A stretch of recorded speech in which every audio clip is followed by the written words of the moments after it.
सप्तऋषि की कथा करेंगे। सुना है सप्तऋषि के बारे में?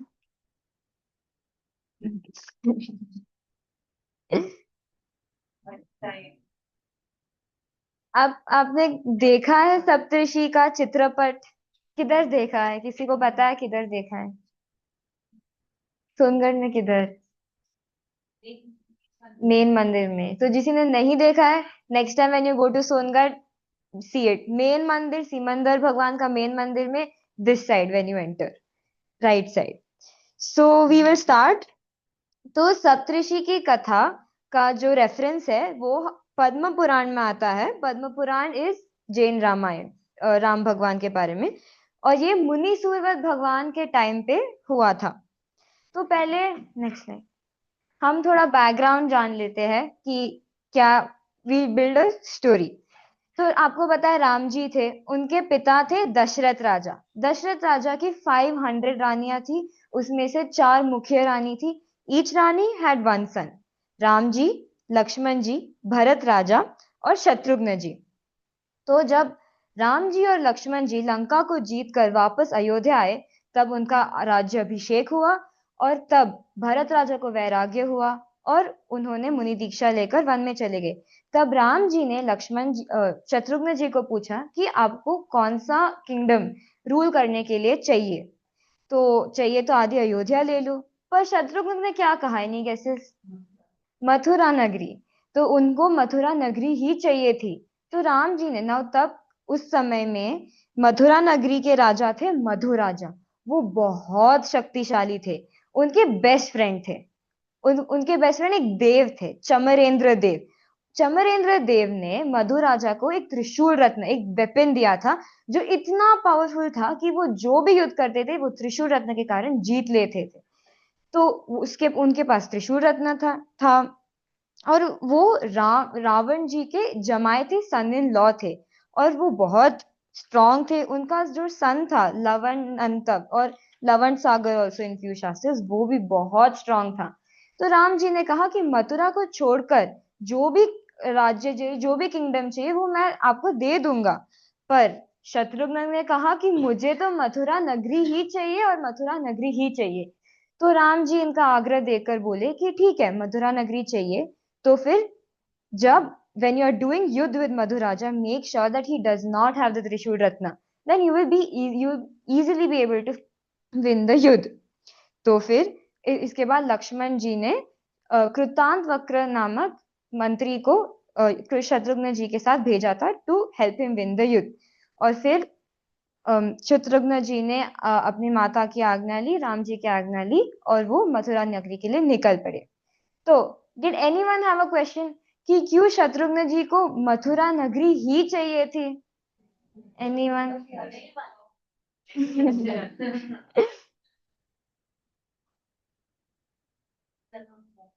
यस, बिकॉज शत्रुघ्न जी ने पूर्व के अनेक भव अनेक बार मथुरा नगरी में किया था। वंस ही वॉज, हम उन्होंने यमन देव नामक एक व्यक्ति का जन्म लिया था मथुरा नगरी में। उसके बाद अनेक तिर्यंश भव करके वापस कुलंदर नामक दुराचारी ब्राह्मण हुए, और उस भव ने उन्होंने तप किया और स्वर्ग गए। और उस स्वर्ग के बाद वापस चंद्रप्रभा राजा के पुत्र अचल कुमार बनकर वापस मथुरा नगरी में आए। और तिर्यंश गति के अनेक भव भी मथुरा नगरी में किया था। और यही कनेक्शन की वजह से उनको मथुरा नगरी ही चाहिए थी। Now let's come back to our story. तो अब जब when Shatrughna ji left for Mathura, and then they rested at the Yamuna नदी का banks of Yamuna river. And he had sent spies और गुप्तचरों टू मथुरा नगरी टू फाइंड आउट कि उधर क्या चल रहा है। तो when those spies came back, they told Shatrughan जी कि मधु राजा तो 8 दिन से अपनी रानियों सहित उपवन में क्रीड़ा करने के लिए गए, और त्रिशूल रत्न तो इधर ही आयुधशाला में है। तो शत्रुघ्न ने सोचा कि इससे अच्छा मौका तो नहीं है। तो उन्होंने मथुरा नगरी की जो दरवाजा होता है वो तोड़कर अंदर प्रवेश किया, और जो आयुधशाला होता है, जो आर्मरी कहते हैं हम, उस पे अधिकार ले लिया। ही अक्वायर्ड इट। तो ही अक्वायर्ड इट, और त्रिशूल रत्न तो उसमें आयुधशाला में था। तो उधर जो लोग थे, नगर जन of Mathura, they got scared कि अन्य राजा आया है, ये दे गॉट स्कैर्ड। पर जो शत्रुघ्न जी के जो सोल्जर्स थे उन्होंने कहा कि ये राम जी का लैंड है और इधर किसी को कोई हानि नहीं पहुंचेगी। और फिर जब ये बात कि अन्य राजा ने मथुरा में प्रवेश किया, जब मधु राजा को ये पता चला, उन्हें बहुत क्रोध आया कि मेरे राष्ट्र में कैसे ऐसे अन्य राजा जा सकते हैं। तो वो इमीडिएटली उपवन छोड़कर डायरेक्टली, नेक्स्ट स्लाइड लगते हैं, next, he directly came to Mathura Nagri. But when he came, he could not enter Mathura Nagri because of Shatrughna's soldiers standing. He tried everything, sub Trakarila, every way he tried, but he could not enter. He got more angry, and even though he did not have his Trishul Ratna, he was ready to fight. तो शत्रुघ्न जी और मधु राजा के बीच में युद्ध हुआ।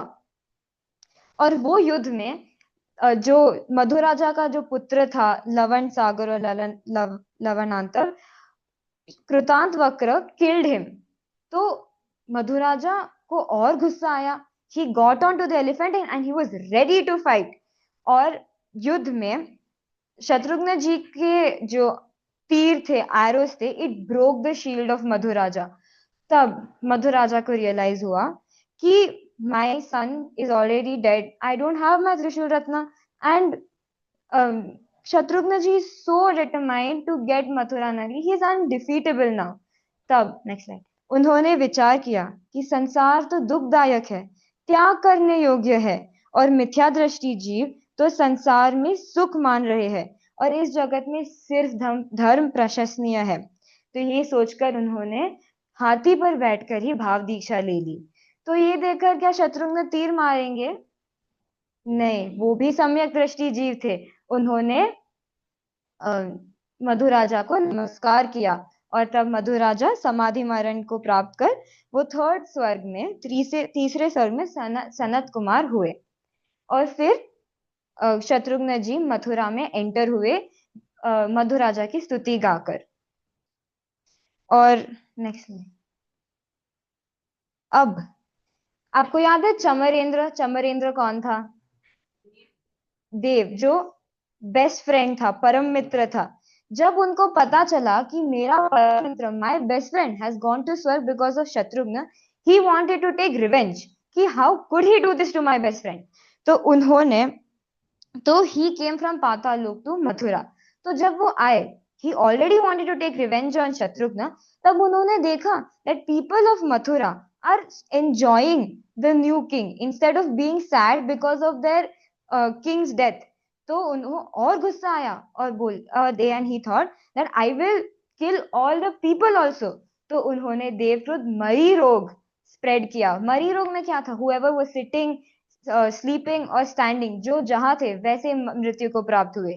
ऐसा घोर भयानक मरी रोग ही उन्होंने स्प्रेड किया था। फिर शत्रुघ्न ने देवकृत उपसर्ग है वो समझकर वो अयोध्या नगरी वापस आए। अयोध्या नगरी इतनी सुंदर थी, तो भी उनका मन तो मथुरा नगरी में ही था। तो इससे हमें एक सीख मिलती है कि जीवों को इष्ट वस्तु का सहयोग क्षण भंगुर है। जो हमको बहुत पसंद है, हमारी फेवरेट चीज है, उसका जो दैट इज टेम्पररी, और जब उसका वियोग होता है तो हमें बहुत दुख होता है। एग्जाम्पल, हमारा mobile phone, we can not live without it. जो करते सब में मोबाइल फोन। तो mobile phone it's our favourite वस्तु, हमारी इष्ट वस्तु है। पर जब स्क्रीन चली जाए, क्रैक हो जाए, घूम जाए, टूट जाए, तो फिर कितना दुख होता है, उसका वियोग का कितना दुख होता है, कितनी आकुलता होती है। वैसे ही जस्ट लाइक दैट, जड़ वस्तु तो क्षणभंगुर है, टेम्पररी है। शरीर, ये संयोग, मोबाइल, सब कुछ क्षणभंगुर है, टेम्पररी है। तो वो अपना है भी नहीं, तो हमें उसके प्रति मोहराग नहीं करना चाहिए। Now we come back to our story. अब नेक्स्ट, अब इतना घोर उपसर्ग था, और that time, now it's the entry of our heroes. That time आकाश मार्ग से सप्त ऋषि आए, और आकाश मार्ग से चारण रिद्धिधारी सप्त ऋषि आए, और as soon as they kept their steps in Mathura, रोग गायब हो गया। जैसे जब अंधकार होता है, सूर्य आता है, तो सब अंधकार चला जाता है ना। वैसे ही जब सप्त ऋषि मुनिराज जब मथुरा में आए, तब रोग ऐसे ही चला गया। इतना घोर देव क्रोध उपसर्ग वाला रोग ऐसे ही चला गया। तो लेट्स नो अबाउट द सप्तऋषि। तो सप्तऋषि जो थे वो नंदन राजा और धरणी सुंदरी के पुत्र थे, और दे वर सगे भाई। ऑल 7 ऑफ देम वर सगे भाई। और उनके नाम, if you want to note down, Shri Suramanyu, Shri Manyu, Shri Nichay, Shri Sarvasundar, Shri Jayvan, Shri Vinay Lalas and Shri Sanjay Mitra. I tell once again. Shri Suramanyu, Shri Manyu, Shri Nichay, Shri Sarvasundar, Shri Jayvan, Shri Vinay Lalas, Shri Sanjay Mitra. ये 7 ऋषि थे। तो उन्होंने अपने पिता के साथ मुनि दीक्षा ली थी प्रीतंकर स्वामी के पास। और उनके जो पिता थे नंदन राजा, उनको केवल ज्ञान हो गया। तब सप्त ऋषि ने घोर तप किया और उनको 64 रिद्धि में से 63 रिद्धि आई, प्राप्त हुई। तो वो एक रिद्धि कौन सी थी? केवल ज्ञान। तो केवल ज्ञान को छोड़कर उन्हें 63 रिद्धि प्राप्त हुई, और वो श्रुत केवली थे। श्रुत केवली कौन होते हैं? तमिल नहीं, तमिल नहीं, तमिल। और कोई श्रुत केवली कौन होते हैं? 12 अंग और यस, जिनकी जिनकी सही तक है।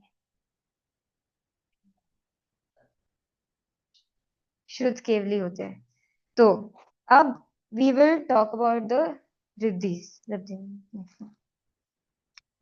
तो ये 64 रिद्धि होती है।